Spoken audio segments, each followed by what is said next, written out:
Live TV, सच सबसे आगे। नमस्कार, आदाब। आप देख रहे हैं द लाइव टीवी। आपके साथ मैं मोहम्मद अफजल आलम। सत्य में जयते, जीत हमेशा सच्चाई की होती है। सच्चाई मुश्किल में पड़ सकती है पर हार नहीं सकती, ये तो आपने सुना होगा। आज हम सत्य में जयते पे ही बात करेंगे, जो पिछले लगातार 15-20 दिनों से जो मीडिया प्रोपेगेंडा फैला रहा है और एक कम्युनिटी के खिलाफ हाथ धो करके पड़ा हुआ है और बार बार उसकी झूठों का पर्दाफाश कर रही है हमारी देश के अलग अलग हिस्सों की पुलिस। और जो पुलिस जो काम कर रही है, जो अफवाहों को और जो झूठी खबरें हैं उसका पोल खोल रही है और बार बार मीडिया को मुंह तोड़ जवाब दे रही है, उसको दिल से सलाम। और आपको एक एक करके आज बताएंगे पूरी घटना और किस तरह से उद्धव ठाकरे सरकार ने गोदी मीडिया पर नकेल कसा है, ये भी बताएंगे। और कैसे एक लड़का झूठ और भ्रम फैलाता था कि लोग मस्जिद में छिपे हैं, अब पुलिस को परेशान करता था, वो भी पकड़ा गया। ये सब के बारे में एक एक करके बताएंगे आपको। लेकिन सबसे पहले चलते हैं यूपी के कौशाम्बी ज़िला, जहाँ पर वहाँ के ग्राम प्रधान ने ही पुलिस को ये सूचना दी कि हमारे मोहल्ले में, हमारे गांव में 1 दर्जन जमाती छिपे हैं, यहाँ आए हुए हैं। और पुलिस को झूठी और भ्रामक खबरें बताई। लेकिन जब पुलिस वहाँ पर तहकीकात करती है, छानबीन करती है, पहुँचती है, तो पता चलता ये है कि वहाँ पे वो तबलीगी जमात के नहीं बल्कि मजदूर थे। और जो मजदूर थे वो सभी हिंदू धर्म से ताल्लुक़ रखने वाले थे। आपको बताते हैं कि पूरा मामला क्या था। सैनी कोतवाली इलाके के चक सैयद रजा मानिकपुर गांव के प्रधान धारा सिंह को पुलिस को फर्जी सूचना देना भारी पड़ गया है। झूठी सूचना देने पर पुलिस ने ग्राम प्रधान के ऊपर मुकदमा दर्ज किया है। ग्राम प्रधान धारा सिंह ने कंट्रोल रूम में सूचना देकर बताया कि उनके गांव में स्कूल में 1 दर्जन जमाती बाहर से आकर छुपे हैं। और ये सभी कौन थे? जमाती नहीं थे बिल्कुल, बल्कि वो जो है मजदूर थे, जो दूसरे शहर से, जो दिल्ली से पलायन करके जा रहे थे। वो लोग उस जगह पे रुके हुए थे, उस विद्यालय में, उस जगह पर। और फिर जो है उसको पुलिस जब जाती है तो पता चलता वो हिंदू हैं और मजदूर हैं। और इसके मामले में कार्रवाई पुलिस जो है धर्म सिंह पर, जो वहाँ के ग्राम प्रधान थे, उनके ऊपर कार्रवाई भी की जाती है। तो इस तरह से झूठी खबरें फैलाई जा रही है। वहाँ के इंस्पेक्टर जो थाना कोतवाली के हैं, उनके बयान को सुनिए इस वीडियो को। सैनिक के मानिकपुर सैयद राजेपुर, इसमें यह सूचना मिली थी कि 12 लोग तबलीगी जमात के हैं। और जब इसकी जांच की गई तो यह पाया गया कि ग्राम प्रधान द्वारा भ्रामक और असत्य सूचना दी गई है। और 12 श्रमिक आए थे जो हिंदू थे और स्थानीय स्कूल में क्वारंटाइन किए गए थे। इस फर्जी सूचना देने के आरोप में स्थानीय ग्राम प्रधान के विरुद्ध मुकदमा पंजीकृत करके आवश्यक कार्रवाई की जा रही है। तो देखा आपने, इंस्पेक्टर साहब कह रहे हैं कि ये जो बातें थी ये झूठ थी, बल्कि वो जमाती नहीं, वो वहाँ पे कौन लोग थे? तो मजदूर थे। तो इसी तरीके से झूठी अफवाहें फैलाई जा रही हैं हर जगह पे। और वो भी मेन स्ट्रीम मीडिया भी इसको धड़ल्ले से चला रहा है। इस तरीके के न्यूज़ जहाँ पे आ रही है उसको हर किसी जो भी कोरोना पॉजिटिव मिल रहा है उसके आगे जमाती नाम जोड़ दे रही है। आपको लेके चलते हैं राजस्थान के झुंझुनू जिला। वहाँ पर भी एक ऐसा ही मामला आया। वहाँ पर एक लड़का पुलिस को ये सूचना देता है, बार बार 3 दिन से परेशान कर रहा था कि जमाती छिपे हैं और कुछ लोग मस्जिद में है। तो गांव में मुस्लिम मोहल्ले को बार बार वो टारगेट कर रहा था, जो झूठी थी। तो जब पुलिस जाके पहुंचती है, जांच करती, तो वहां पे ऐसा कुछ नजर नहीं आता। तो पुलिस ने उसको गिरफ्तार कर दिया है। जो था एएसआई है विजय सिंह ने बताया कि 3 दिनों से पुलिस थाने को फोन पर कभी मुसलमान के छिपने की तो कभी मस्जिद में नमाज होने, तो कभी गाँव में भीड़ होने की सूचना दे रहा था ये युवक। जब पुलिस मौके पर पहुंची तो सूचना गलत निकली। मामले की जांच की गई तो सामने आया कि फर्जी फोन करने वाला अनिल पात्र नाम था इस लड़के का, जो झूठी और फरेब बातें बता रहा था। तो सोचिए कि इस तरह की खबरें धड़ल्ले से चलाई जा रही हैं, बताई जा रही है और हमारी मीडिया उस पर हमको बता रही है। तो हमारी पुलिस जो काम कर रही है इस वक्त, पुलिस हर बार नकेल कस रही इस जैसे ऐसे लोगों पर और इनको सलाखों के पीछे डाल रही है।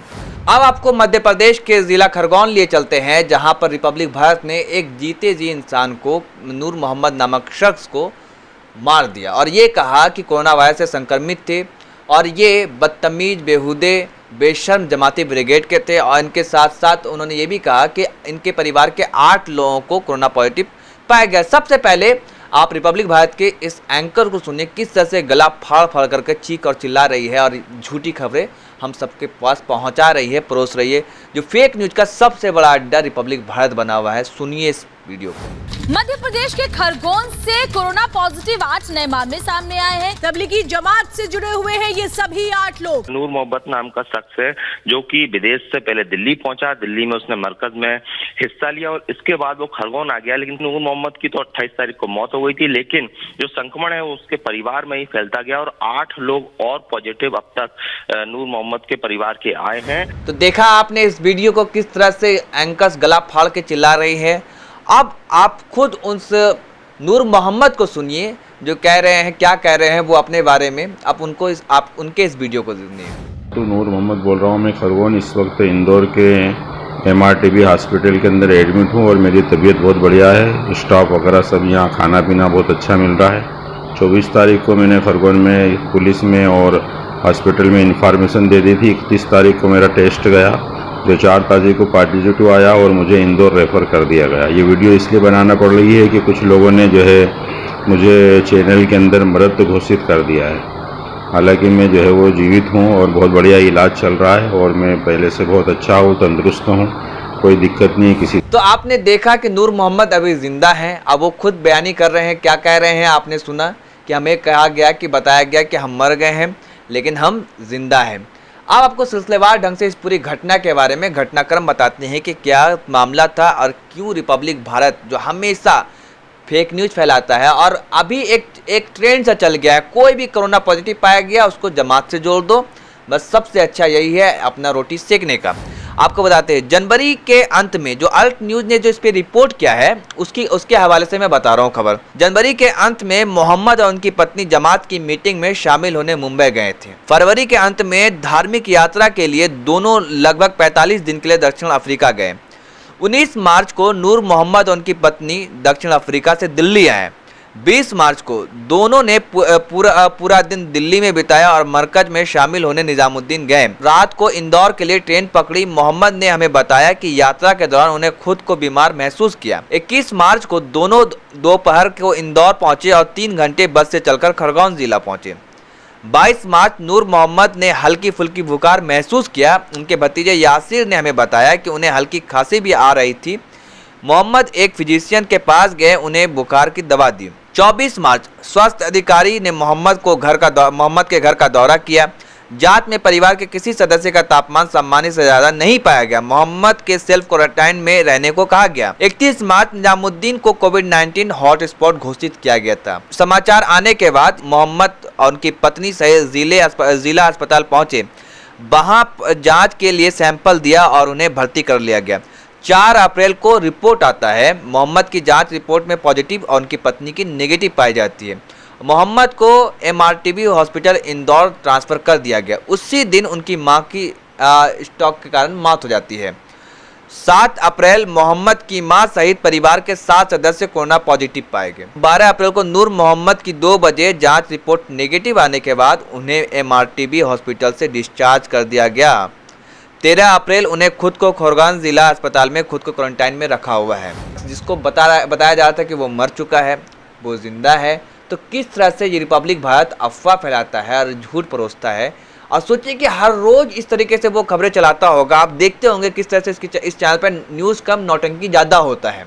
तो यही सच्चाई है जो आज अल्ट न्यूज़ ने सामने लाया है और एक जीते जी इंसान को रिपब्लिक भारत ने मार दिया था। और हर रोज ये ऐसा झूठ फेक न्यूज़ चलाता रहता है। रिपब्लिक भारत ऐसा नहीं कि इसने आज पहली बार किया है। खुद को राष्ट्रवादी चैनल कहता है और सबसे आगे होने का दम भरता है, लेकिन सबसे आगे ये फेक न्यूज़ फैलाने में ज़रूर है। अब आपको बता दें कि नूर मोहम्मद के जो भतीजे हैं यासिर पठान ने इनके ऊपर मामला दर्ज कराया गया है। अपने चचा को जो बताया गया कि मृत्यु जो झूठी खबरें फैलाई गई थी उसके वजह से। तो ये रिपब्लिक भारत की सच्चाई है। और एक पार्टी का किस तरह से चमचागिरी करता है, चमचा वो किसी से छुपा हुआ नहीं है। और अब बात करते हैं एक और झूठी खबर की जो अंग्रेजी चैनल टाइम्स नाउ ने चलाया था महाराष्ट्र के एक मंत्री के बारे में कि उनकी बेटी कोरोना से पॉजिटिव पाई गई है, जबकि ये बात आई कि वो कोरोना से पॉजिटिव नहीं बल्कि नेगेटिव पाई गई थी।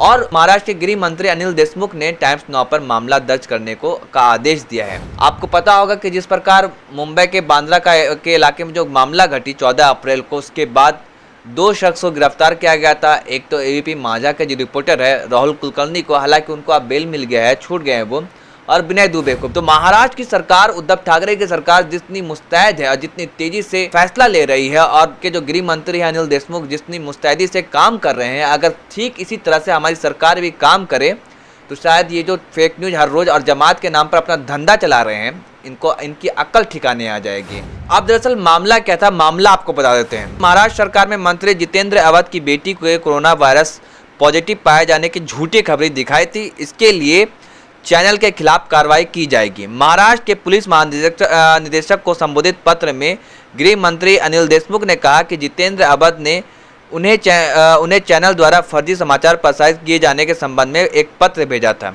मंत्री ने कहा कि कानून के अनुसार एक मरीज का नाम लेना भी गलत है।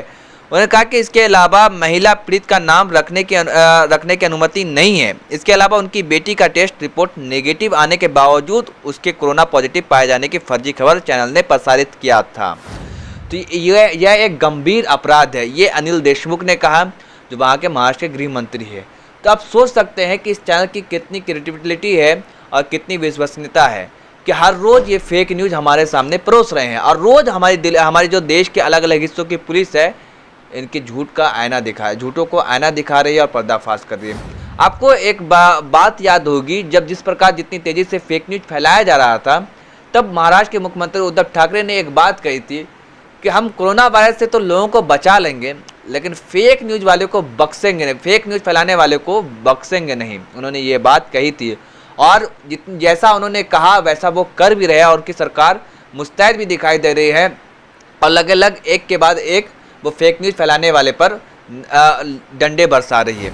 आपको पता होगा कि कपिल मिश्रा जो भाजपा के नेता है, मुंबई के बांद्रा का मामला आता है, वो भी ट्वीट कर करके फेक न्यूज़ फैलाते हैं, और ये कहते हैं 3 सवाल पूछते हैं कि इन लोगों के पास आखिर कोई सामान क्यों नहीं था, मस्जिद के पास ही क्यों इकट्ठा हुए। संजय राउत जो राज्यसभा सांसद है शिवसेना के और एक बड़े वरिष्ठ नेता है और उद्धव ठाकरे के काफ़ी करीबी माने जाते हैं, उन्होंने कहा, मुंबई पुलिस को कहा कि इन पर FIR दर्ज किया जाए।